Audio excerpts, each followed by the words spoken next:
Sa 1885 na The Environs of Manila map ni Reclu, kapansin-pansin ang bahaging minarkahan niya bilang Mount Mani.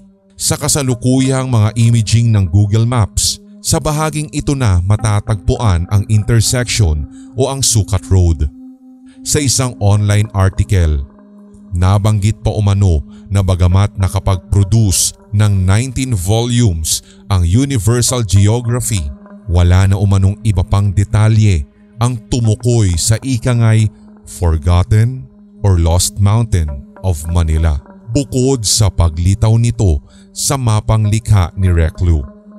Tulad ng unang nabanggit, ang naturang bundok ay mahirap nang mahagilap sa modernong satellite imaging. Subalit mababakas lalo sa gawin ng Sukat Road intersection ang tila paahon at pababang lokasyon na magpapatunay na merong elevation sa naturang lugar.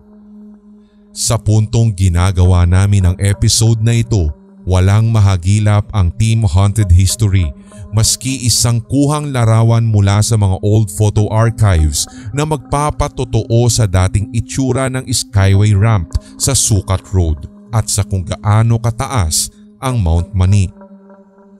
Kung isa ka sa mga nakakapanood ng episode